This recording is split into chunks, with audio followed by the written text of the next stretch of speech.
ख से खैर मनावा कि ग से गार ना फरनी है।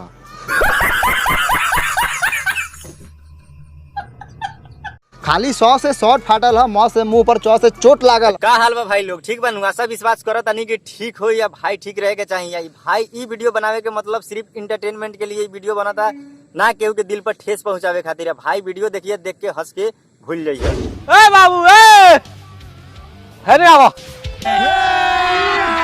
अभी मजा आएगा ना भिड़ो। का हवा? ए चाचा, बहुत बढ़िया आदमी से तू बोलेला हमें मतलब एड्रेस पूछेला। ई तो साला अपने हरामी बाटे। एकर नु अब देखा तोरा कैसन एड्रेस बतावता, तोरा से का सत्यनारायण जी के घरवा केने पड़ी।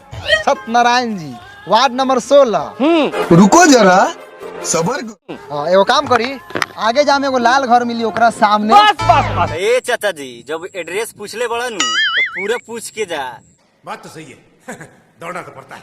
न तो ऐसा मानू कि तोरा के छोड़ी ना, आ न अगर एड्रेस पूरा सुन लो तो इस साला तोरा के मरबो करी। पहले पूरा ध्यान से अगर एड्रेस जब बतावा था तो पूरा सुन के जा।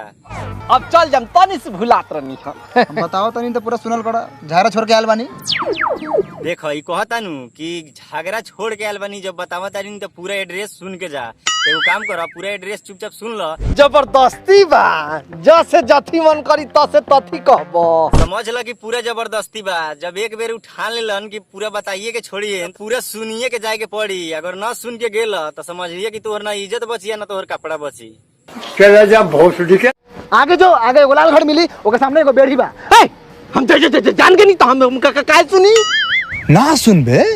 ए मनी भैया, ई नु तोहर बात मतलब सुनत नहीं छन। एगो काम करो, हिंकरा के नु मारत साले के दबा के पूरा फाड़ फूड़ द, माने कपड़ा। गजब बेइज्जती है।